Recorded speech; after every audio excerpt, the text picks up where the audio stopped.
اچھا، اس رات کو قبرستان جانا کیسا ہے؟ اب سرکار صاحب تشریف لے گئے جامع رضوی کی روایت کہ سرکار جنت المقی میں تشریف لے گئے تھے. تو ایک ہی دن کیوں؟ میرا سوال یہی تو ہے کہ ایک ہی دن اہمیت ہوتی جی عید کی آسان نہیں تو منع کہتے ہیں.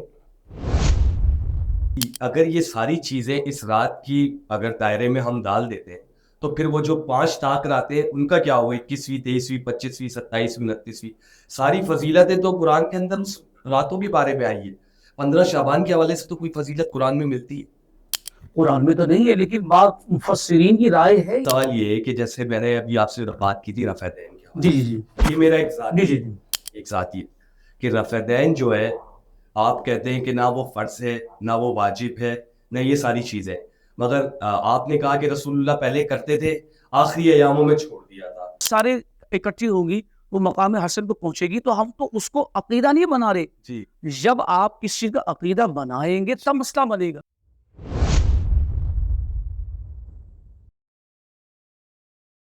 السلام علیکم خواتین و حضرات، میں ہوں زین پاشا اور آج 15 شعبان کی خصوصی پوڈ کاسٹ کے ساتھ حاضر خدمت ہوں.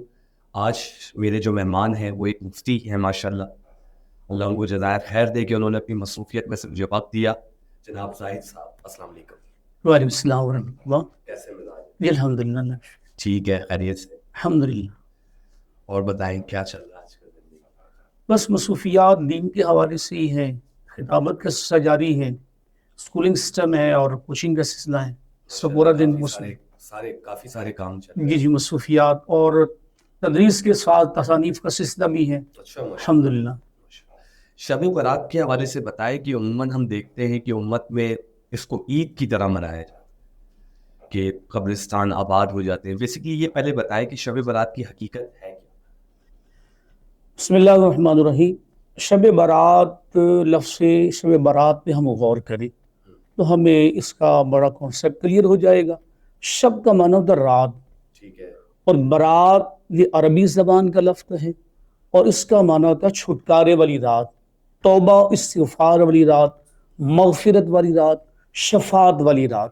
یہ بڑی اہم یہ 15 شعبان المعظم کی رات ہے جس میں اعمال نامے جو ہیں وہ فرشتوں کے سپرد کیے جاتے ہیں. اس وجہ سے اسے شب برات کہا جاتا ہے. اچھا، یہ مطلب جتنے بھی انسانوں کے آپ کے میرے اعمال ہیں یہ 15 نصف شعبان والے دن ہی جی فرشتوں کے سپرد ہوتے ہیں. جی. اچھا، یہ اصطلاح جو ہے 15 شعبان، اگر ہم حدیث میں دیکھتے ہیں، آپ اس چیز کو کنفرم کریں گے کہ اگر ہم ذخیرہ حدیث میں دیکھتے ہیں تو یہ اصطلاح نہیں ملتی، ہمیں صرف 15 شعبان کی اصطلاح ملتی ہے. کیا یہ اصطلاح ہماری ہے؟ شب برات جو ہے نا یہ اصل میں بیسیکلی فارسی کا لفظ ہے، یہ ہماری اپنی اصطلاح بنائی ہوئی. اچھا حدیث میں اگر مطالعہ کریں جیسے جامع ترمذی میں امام ترمذی علیہ الرحمن نے اس پہ باب باندھا ہے، ما جا نصف شعبان المعظم، یعنی 15 شعبان المعظم کے نام سے احادیث میں نام ہے. اور فضیلت کی بات کی جائے تو 15 ہی کا لفظ آتا ہے. اچھا، جو جامع ترمذی میں حدیث ہے کہیں وہ ایسی تو نہیں کہ اللہ کے رسول رات کو بستر پہ نہیں پایا امی عائشہ نے تو وہ دوڑی ہوئی جنت البقیع گئیں تو وہاں اللہ کے رسول ہاتھ اٹھا کر دعا کر رہے تھے؟ جی بالکل ایسی جی وہی روایت ہے. جی جی عائشہ صدیقہ رضی اللہ تعالی عنہا. تو اس میں تو امام ترمذی میں اینڈ میں لکھا ہے کہ یہ روایت منقطع ہے. اصل میں اس میں ضعیف کا لفظ ہے. ہم جو ضعیف کا لفظ عام طور پہ لیتے ہیں وہ کمزور لیتے ہیں، ہم ایک بزرگ کا تصور کر لیتے ہیں کہ جیسے وہ ناتواں ہے، کمزور ہے، چل نہیں پا رہے. اصطلاح حدیث میں ضعیف روایت جو ہوگی وہ اعمال کے حوالے سے قابل اعتبار ہے. اچھا، قابل قبول؟ جی قابل قبول ہے. بیسکس میں نہیں، بیسک میں نہیں، کیونکہ عقیدہ سے نہیں بنا رہے، فضائل کے اعتبار سے ہم لے رہے ہیں. اگر کوئی عمل آپ اچھا کرنا چاہ رہے ہیں تو آپ لے سکتے ہیں اسے.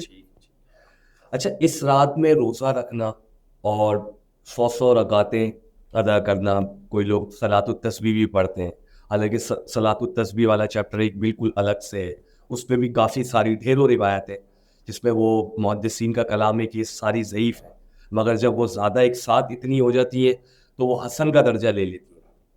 یہ چیز آپ بتائیں. جی بالکل، ابن ماجہ کی روایت ہے، مولا کائنات مولا مشکل علی المرتضیٰ سے روایت ہے، ٹھیک ہے. ان سے روایت بھی ہے نبی کریم علیہ السلام ارشاد فرمایا کہ 15 شعبان المعظم کی رات قیام کرو. قیام سے مراد عبادت لی جاتی ہے، انہیں نوافل پڑھے جائیں. اب اس سے صلاۃ تسبیح آپ پڑھ سکتے ہیں.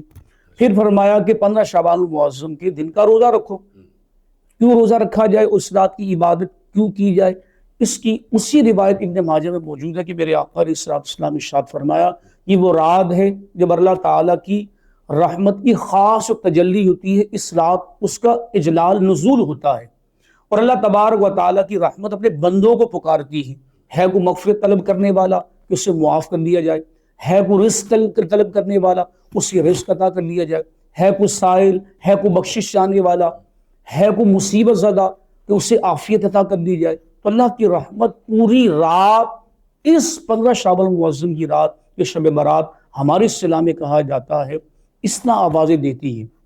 اور یہ سلسلہ کب شروع ہوتا ہے, جیسے 14 غروب آفتاب ہوا اس وقت سے لے کے 15 کے جب تک فجر اور اس کے بعد طلوع آفتاب نہیں ہوا تھا, اللہ کی رحمت اسی طرح بندوں کو پکارتی رہتی ہے.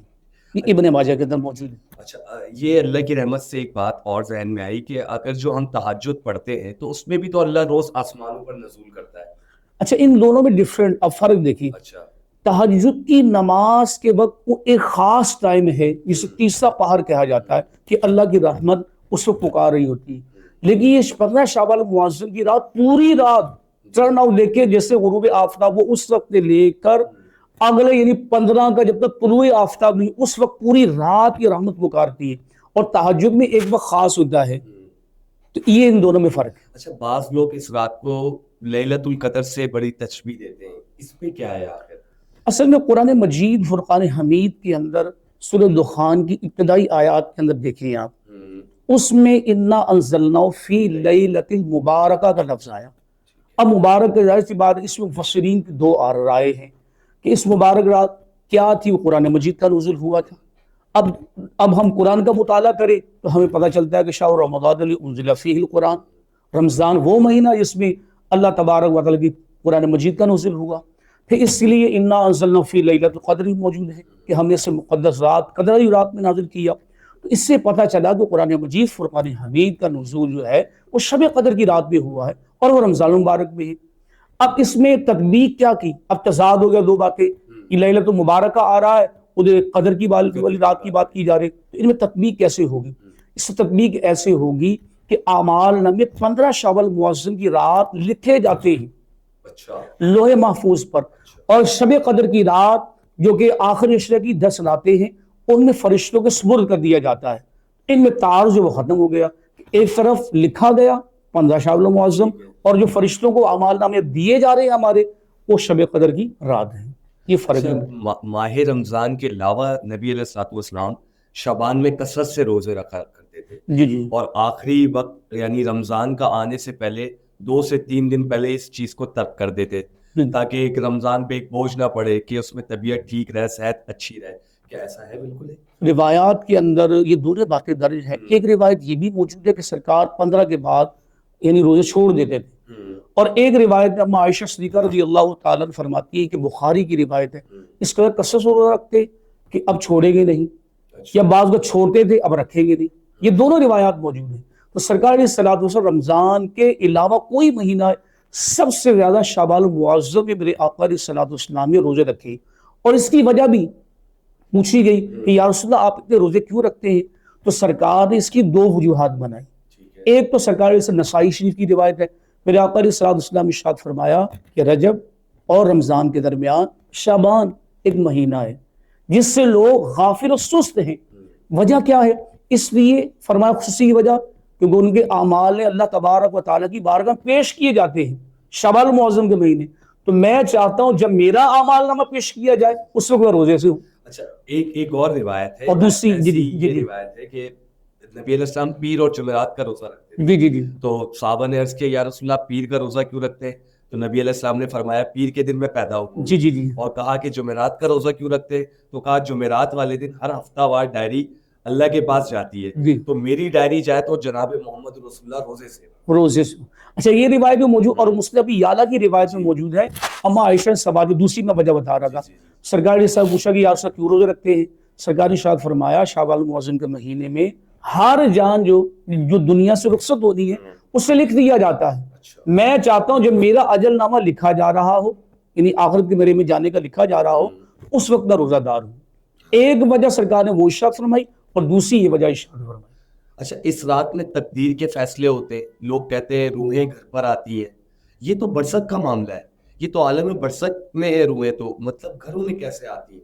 نہیں, ہمارے یہاں عوام الناس سے بہت ساری عوامی باتیں مشہور ہیں, ٹھیک ہے نا. جیسے مثال کے طور پر ہم جو خرافات میں ہم بم پٹاخے کا سلسلہ ہوتا ہے, اچھا لفظ آپ دیکھیں یہ براعت لفظ ہے, تو ہم برات کا لفظ دیتے ہیں کہ جس پہ شادی ہو رہی ہے, ڈھول باجے بج رہے ہیں, بم پھوڑے جا رہے ہیں, اس سے تشبیہ لے رہے ہیں. حالانکہ برات اس کا لغوی معنی کیا ہے؟ چھٹکارا اور نجات والی رات, توبہ استغفار والی رات, فضیلت والی رات. تو اس سے مراد یہ تھا. اور عوام الناس میں ہمارا یہ کنسپٹ شروع ہو گیا کہ برات میں جب پٹاخے چھوڑے جاتے ہیں تو اس رات میں پٹاخے شروع کر دیے گئے. یہ سلسلہ جو شروع ہوا تھا وہ تو ایک نمرود نے شروع کیا تھا. ابراہیم علیہ السلام کو جب آگ میں جلایا گیا تھا, وہاں سے سلسلہ شروع ہوا. یہ آگ کی رات نہیں ہے, امن و سلامتی والی رات ہے, دعائیں مانگنے والی رات ہے. کہ سرکار روایات سے موجود ہے کہ آپ نے نوافل بھی اس بات ادا کیے, خصوصاً حاضری بھی دی. تو خرافات نہیں پڑھنا چاہیے, جو احادیث میں ذکر ہے اسی مطابق زندگی گزارنی. اچھا ایک چیز یہ ہے کہ جتنے بھی لوگ ہیں وہ یہ سب ہی کہتے ہیں. اب میرا ایک دوست ہے, میں نے اس سے کہا کہ بھائی اس سے میری ملاقات ہوئی 15 شعبان والی نفس والے دن, تو میں نے کہا چلو کہیں چلتے ہیں.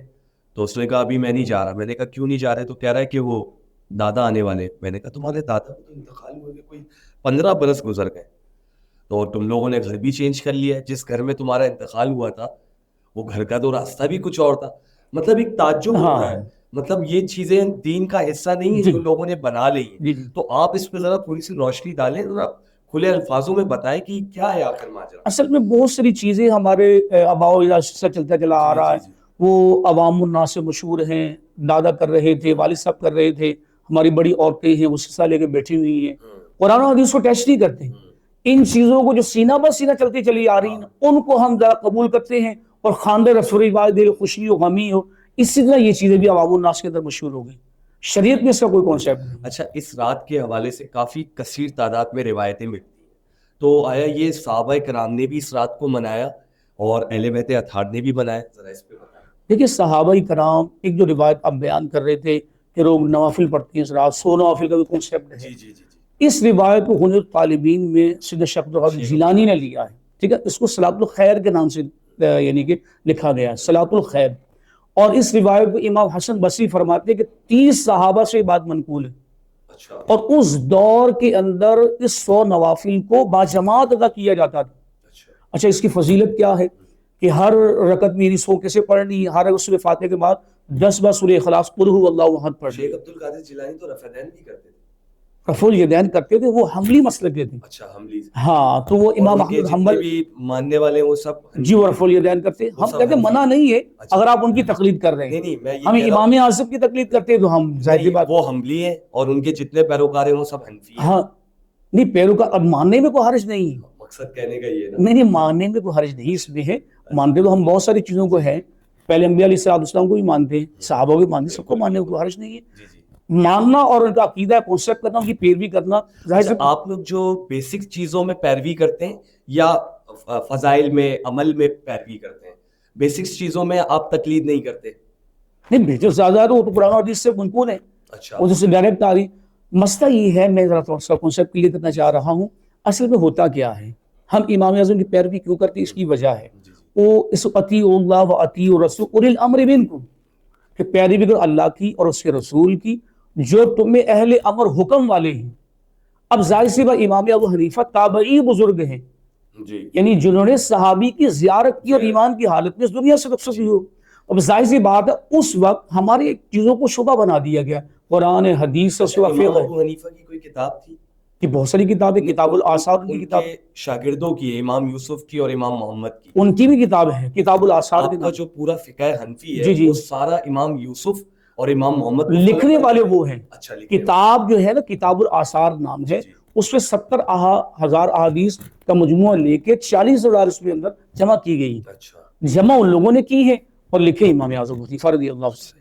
اچھا چلے تھوڑا سا ہم لوگ اس سے ہٹ رہے تھے, اب آگے دوبارہ 15 شعبان کی طرف. اچھا یہ حلوے مالڈے جو لوگ تیار کرتے ہیں اور نئے جوڑے پہنتے ہیں, نئے لباس پہنتے ہیں, تو میں یہ سمجھتا ہوں تو تہوار تو مسلمانوں کے جتنے وہ سب دن کے, عید بھی, عید الفطر دن کی ہے, عید الاضحیٰ دن کی ہے, تو یہ رات میں کون سا تہوار لوگ سمجھ کے اس کو منا رہے ہوتے ہیں؟ دیکھو روایات 4 راتوں کی فضیلت بیان کی گئی. ٹھیک ہے. ایک 15 شعبان المعظم کی رات ہے, ایک عید الفطر کی رات ہے, اچھا اور ایک 9ویں اور 10ویں عید الاضحیٰ کی راتیں ہیں. تو یہ تو حدیث میں اس کا ذکر آیا. اچھا سرکار علیہ الصلوۃ والسلام نے فرمایا جنہوں نے ایمان کی حالت میں شب بیداری کی تو جن دن لوگوں کا دل مر جائے گا, مردہ ہو جائے گا, ان کا مردہ نہیں ہوگا. اچھا تو تہوار نہیں ہے یہ, جی جی صاف کپڑے پہنا کوئی غلط بات نہیں ہے. باقی رہا حلوہ وغیرہ بنانا, تو یہ تو مقصد صرف کسی کو کھانا کھلانا ہے. اور سرکار علیہ الصلوۃ والسلام میٹھے کو پسند فرمایا. اب عربی زبان میں کوئی بھی میٹھی چیز ہو, چاہے شہد ہو, اس کو بھی حلوہ ہی کہا جاتا ہے. چاہے ہمارے یہاں جو عرف میں بنایا جا رہا ہے اسے بھی حلوہ ہی کہا جائے گا. تو میٹھی چیز کوئی بھی ہو اس سے حلوہ کہا جائے گا.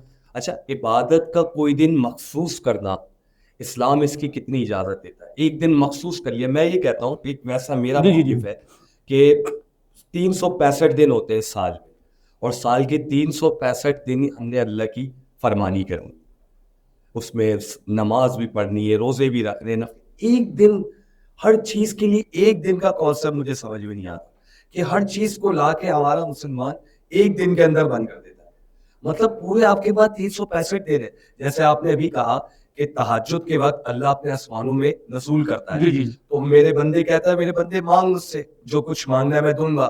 تو ہم کیوں تہجد میں اٹھ کے قیام اللیل نہیں کرتے؟ کیوں اللہ سے مدد نہیں؟ ایک دن کے لیے کیوں ہم مسلمان بنتے؟ ذرا اس پہ بتائیں. جی میں اس بارے میں, جامع ترمذی کی روایت, میں پہلی بات تو یہ ہے کہ امام ترمذی نے باب کیوں قائم کیا, ما جاء فی شعبان المعظم.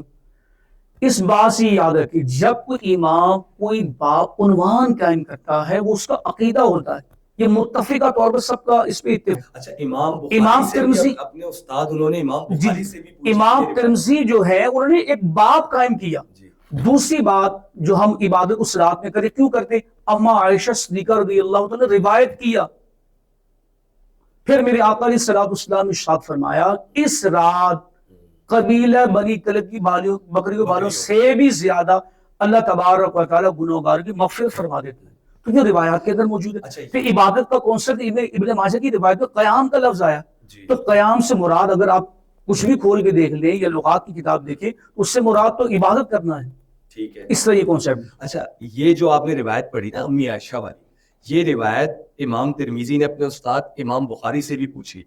تو امام بخاری کی کتاب ہے, انہوں نے اس کتاب کے اندر, صحیح بخاری نہیں اس کے علاوہ جس میں ان کی ضعیف روایتیں بھی ملتی ہیں, اس روایت کے اندر انہوں نے اس روایت کو ضعیف کہا اور کہا یہ سخت ضعیف ہے. اس پہ کیا ہے؟ دیکھو ضعیف معاملات جب ہمارے پاس اصل موجود ہے تو ہمیں ضعیف کے اختلاف میں. دیکھیے آپ شروع میں آپ ایک بات کی تھی جو میرا جو سا کنسیپٹ کلیئر کیا تھا کہ جب ایک روایت مختلف جگہ پہ آئے اور سب میں ضعیف کے معاملات ہوں تو وہ درجہ حسن میں پہنچ جاتی ہے. جب وہ حسن میں پہنچ گئی, اور ہم اس کا عقیدہ نہیں بنا رہے نا بھائی, ہم تو فضیلت کی بات کر رہے ہیں, فضائل اعمال میں آپ اس کو لے سکتے ہیں. آپ ہی ہم یہ کوئی ہماری طرف سے اگر یہ کہے کہ آپ اس کا قیام نہیں کر رہے, اگر روزہ نہیں رکھ رہے, حرام ہے, بدعت ہے, ایسا کوئی کنسیپٹ ہمارا نہیں. ہم کہتے ہیں رکھے تو ثواب ہے, نہیں رکھے کوئی عقاب نہیں, کوئی کچھ پش نہیں. جب اس میں سختی کی جائے, یہ عقیدہ بنایا جائے, تو پھر یہ جرم بنتا ہے. ویسے جرم. اچھا, کوئی سختی نہیں ہے, کوئی سختی نہیں, کر لے تو ثواب ہے, نہ کرے تو کوئی مسئلہ نہیں.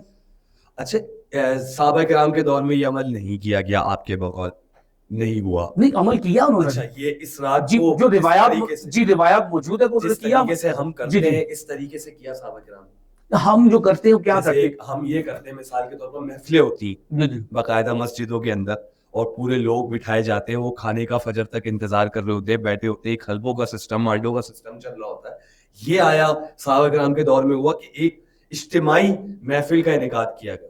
میرا کہنے کا دیکھیں میرا اب جو چیزیں آپ بیان کر رہے ہیں اس میں ایک مقرر بیان کر رہا ہے, نوافل کا سلسلہ کیا جا رہا ہے, سات تصویر پڑھی جا رہی ہے, بعد میں کھانے کا انتظام کیا جاتا ہے, اور کھانا کسی کو کھلانا کو برا تو نہیں. بالکل ایسے کوئی بھی آپ کسی مسلک کو, مذہب کو, دین کو لے لیں گے نا, وہ سارے یہ کہیں گے ہاں یار کھانا کسی کو کھلانا کوئی بری بات نہیں.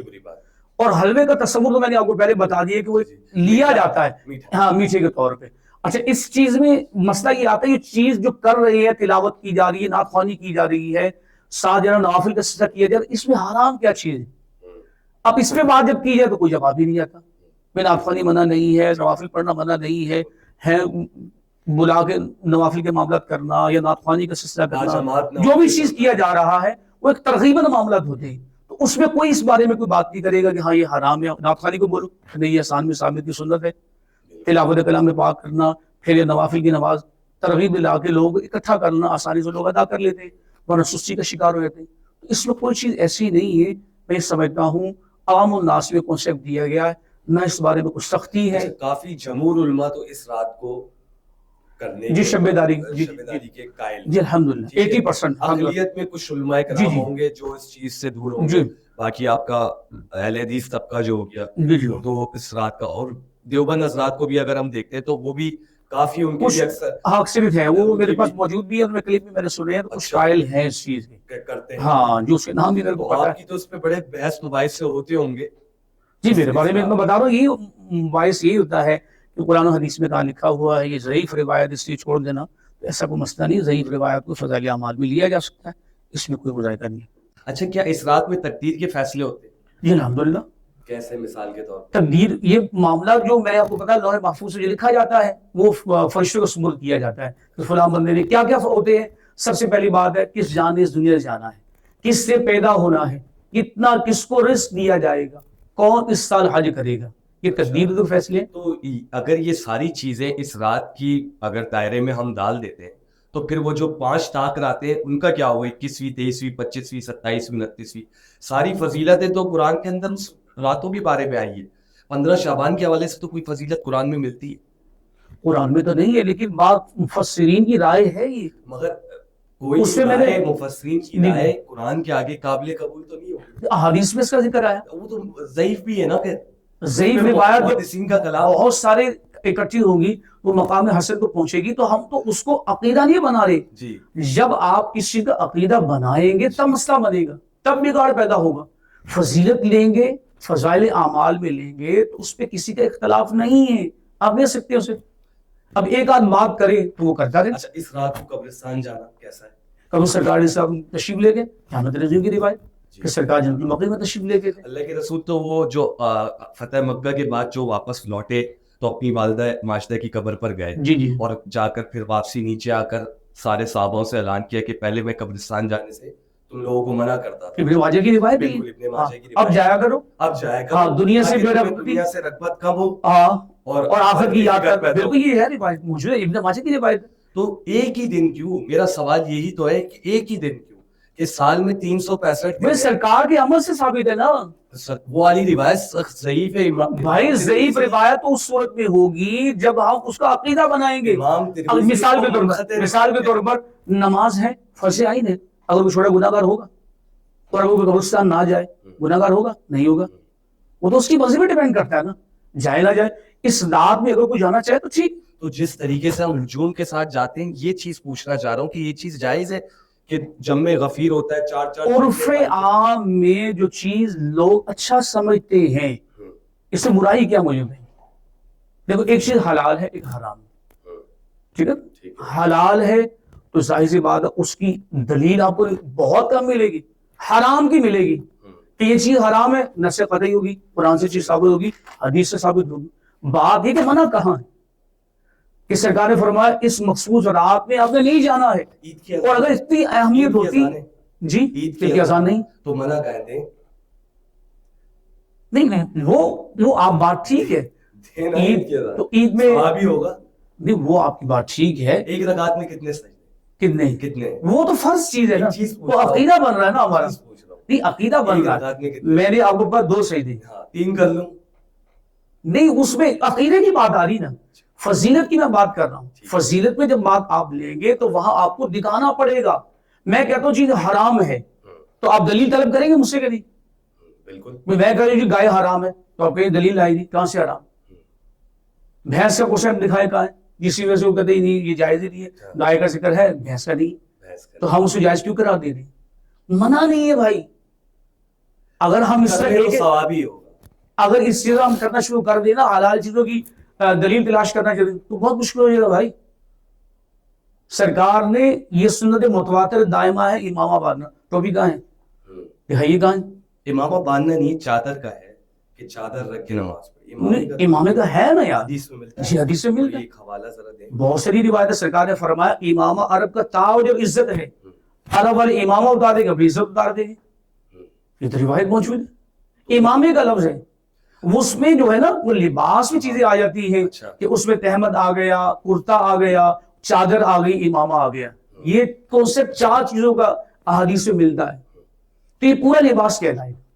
اچھا اس رات میں تھوڑا سا اور آپ بتائیں, وہ آپ بہتر بتا سکتے ہیں کہ اور کیا کیا چیزیں کری جا سکتی ہیں ثواب کی نیت سے؟ قرآن کی تلاوت کریں, ٹھیک ہے, نوافل ادا کریں, اجتماعی طور پہ پڑھ سکتے ہیں, کوئی منع نہیں. محافل کا اہتمام کیا جائے, توبہ استغفار کی جائے, اور اگلے دن روزے کا کانسیپٹ روزہ رکھا جائے, نوافل پڑھے جائے. اچھا آخری سوال کی طرف بڑھ رہا ہوں, اس کے بعد سمیٹتے ہیں پروگرام کو. آخری سوال یہ ہے کہ جیسے میں نے ابھی آپ سے بات کی تھی رفع دین کی, جی جی جی, یہ میرا ایک ذاتی کہ رفع دین جو ہے آپ کہتے ہیں کہ نہ وہ فرض ہے نہ وہ واجب ہے نہ یہ ساری چیزیں, مگر آپ نے کہا کہ رسول اللہ پہلے کرتے تھے, آخری ایاموں میں چھوڑ دیا تھا. اور جو روایت کرنے والے نے روایت کری بخاری کے اندر, جو میں 735 حدیث نمبر بتا رہا ہوں, جی جی, وہ مالک بن حویرث ہیں. وہ مدینے سے مکے سے شاید کسی اور علاقے سے مدینے آتے اور 2 دن تک اللہ کے رسول کا انتظار کرتے ہیں. مولا علی کے وہ مہمان ہوتے ہیں, ملاقات ان کی ہو نہیں پاتی. جب جانے لگتے تو اتفاق سے اللہ کے رسول تشریف لے آتے, اللہ کے رسول کے ہاتھ پہ بیعت ہوتے ہیں, مسلمان ہوتے ہیں, اور اس کے بعد عصر کی نماز کا وقت ہوتا ہے, وہ اللہ کے رسول کے پیچھے نماز پڑھتے ہیں. پھر اور اس حدیث کے بھی راوی ہیں کہ صلو کما رأیتمونی اصلی, نماز اس طرح پڑھو جس طرح مجھے پڑھتا دیکھا. ٹھیک ہے, تو اب یہ روایت کرنے والے نے روایت کر دیا. اب وہ صحابی رسول ہیں جو رسول اللہ کے بالکل دار فانی سے کوچ کرنے کے آخری ایام میں مسلمان ہوئے. تو سیدنا عبداللہ بن مسعود رضی اللہ عنہ کی جو میں بات کر رہا ہوں, جامع ترمذی کی روایت پہ تو بہت سارے ابن حبان اس روایت کو قابل قبول نہیں کہتے. ابن حبان کا کلام ہے اس کے. بھائی میرے کیوں روایت کو, وہ اگر ایک محدث دے رہا ہے اس بات کو, اس جو آپ رفع الیدین کے متعلق بات کر رہے ہیں اس میں لفظ حسن کا آیا ہے, ضعیف کا نہیں. جامع ترمذی کی روایت ہے, آپ آئے تو میں حوالہ منقطع نہیں ہے بھائی, حسن ہے روایت, منقطع کیسے ہوگی؟ اچھا عبداللہ مسعود رضی 7 سال کی عمر میں اسلام قبول کیا, ساری زندگی سرکار کی پہلی صف اول نماز پڑھتے رہے. 6 جناب والی صحابہ کرام جو ہے وہ فقیہ تھے. افضل جو مولا کائنات مولا مشرق کشا علی مرتضیٰ ہے, اس سے عبداللہ مسعود رضی اللہ تعالی جس پہ پوری جو حنفیت کی بنیاد کڑی ہوئی ہے. اور یہ وہ ہے جو مولا کائنات کوفہ میں خلیفہ تھے, خلیفہ ہارون پہ سیدنا عبداللہ مسعود کو آپ نے خود بھیجا تھا وہاں پہ. اور آگے جو امام اعظم دین یا مذہب سیکھ رہے ہیں وہ عبداللہ مسعود رضی اللہ کے شاگرد تو ہیں جو سیکھ رہے ہیں. اب سیدنا عبداللہ مسعود رضی اللہ کی روایت جو ہے, کسی نے کہا کہ سرکار نے رفع الیدین سے نماز پڑھی, آپ نے فرمایا کہ کتنی دفعہ دیکھا آپ نے؟ فرمایا میں نے سرکار کو 50 بار مبالغتاً لفظ بولا, کثرت کے ساتھ تم رفع الیدین کر رہے تھے, میں نے سرکار کو رفع الیدین کرتے نہیں دیکھا. 50 بار کا یہ لفظ موجود ہے. اچھا ایک روایت اور بھی تو ہے عبداللہ بن عمر کی کہ جو رفع دین نہیں کرتا تھا وہ ان کو کنکریاں مارتے تھے. جی بالکل روایت موجود ہے. اور سرکار علیہ الصلوۃ والسلام فرمایا گھوڑوں کی سونگوں کی طرح یہ کیوں اٹھا دیا, اسے بھی روایت ہے. عید کی نماز میں کیوں اٹھاتے ہیں, یہ تو حدیث پھر وہاں پہ بھی آتی ہے. نہیں وہ رفع الیدین, اچھا رفع الیدین کا مطلب کیا ہے تھوڑا اس پہ وہ پھر عید کی نماز سے بھی وہ تو روایت تو موجود ہے نا. جیسے مثال کے طور رفع الیدین میں ہوتا کیا ہے, اور رف بولتے ہیں ایک چیز کو بلند کرنا, یدین ہاتھ کو بولتے ہیں, یہی ہے نا رفع الیدین. اور جو احادیث میں ذکر کیا گیا وہ رفع الیدین کا مطلب آیا. اصل میں ہمارے کیا ہوتا ہے, مثال کے طور پہ لوگ کہتے ہیں بخاری کی روایت ہے. یار بخاری یہ تو قرآن کے بعد تو آپ مانتے ہیں قرآن کے بعد کوئی ضعیف روایت نہیں وہ ہے روایت نہیں, اصل وہ صحیح بخاری جی ہے, صحیح بخاری جی صحیح بخاری میں موجود ہے روایت. کون سی؟ بہت ساری روایت نہیں. اب آپ چاہیں تو میں آپ کو بہت ساری اس کے انشاءاللہ اگر آپ چاہیں گے اس پہ آپ الگ سے ڈیبیٹ کر سکتے ہیں پورا. تو کہوگا ہمارا موضوع آج نہیں ہے نا, اگر موضوع ہوتا تو میں انشاءاللہ اس کو لے کے آتا اور اس کے حوالے جات بھی وغیرہ کرتا. اور الحمدللہ میرا 12ویں شب کو 1 گھنٹے 35 منٹ کا بیان ہے اس رفع الیدین پہ پورا ڈیٹیل کے ساتھ. اور میں نے الحمدللہ ٹیبل پہ بخاری, مسلم, صحیح ترمذی, ابن ماجہ, ابو داؤد سب کتابیں الحمدللہ رکھی, ساری روایت تحتاوی شریف ساری کتابیں الحمدللہ میرے پاس وہاں موجود تھی. میں نے حوالوں کے ساتھ لکھا کے لوگوں کو اس میں الحمدللہ ڈیبیٹ کی ہے پوری. ہمارے مسئلہ کیا ہوتا ہے, جو بخاری ہے اللہ کے بندے بخاری ہے تو اس کے اندر ضعیف روایات یا منسوخ روایات ہو سکتے نہیں. میں قرآن مجید فرقان حمید کو دے, میں وہاں سے شروع کیا کہ قرآن مجید ہے, اس میں جو کسی کا شوہر کا انتقال ہو جاتا ہے اس کی 2 عدتیں بیان کی گئی. پہلی دوسری کیا ہے سال, 1 سال تک وہ عورت عدت میں رہے گی. یہ کیا ہے ناسخ. منسوخ اس کا جب آیا دوسرا 4 مہینے 10 دن, اب مجھے بتائیے آپ سال پہ عمل کیوں نہیں کر رہے؟ تو یہ قرآن ہے، کیوں نہیں عمل کر رہے؟ اس لیے کر رہے ہیں کہ اس کا انعام منسوخ آ چکا ہے 4 مہینے تک سے. اچھا بچے کو دودھ پلانے کی مدت کتنی؟ 2 سال. تو فقہ حنفی تو 2.5 سال کہتی ہے. وہ تو حکم کے بارے میں ہے نا، وہ کہتی ہے کہ بچیاں خاص طور پر حکم کے بارے میں ہے 2 سال تک پلانے کا ہے. معاملے میں قیاس حرمت رضاعت کی بات ہو رہی ہے، حکم کی بات آ رہی ہے، حکم کی بات. اچھا اس بات کو میں کمپلیٹ کروں کہ جناب یہ آپ نے، میں کہتا ہوں کہ جب قرآن کی آیات کا حکم منسوخ ہو سکتا ہے تو بخاری کی رفع الیدین کی حدیث منسوخ کیوں نہیں ہو سکتی؟ اس پہ آپ سوچیں ذرا، غور کریں، آپ کو پتہ چلے گا اس بات. بعض لوگوں کو تو بخاری کے نام سے بھی بخار آتا ہے، اس کا کیا؟ ہاں موضوع کرتے ہیں ایسے، وہ سر کہتے ہیں سرکار اس زمانے میں نہیں تھی، یہ بعد میں ہے، یہ بھی بہتر ہے. امام بخاری نے اس کو جمع کیا ہے. ہمارے کو محدثین اس بارے میں اتفاق کرتے ہیں، اور قرآن کے بعد بخاری کا ہم اجتماعی طور پر اجماع اس بارے میں اس کو لیا جاتا ہے. ٹھیک، بہت شکریہ.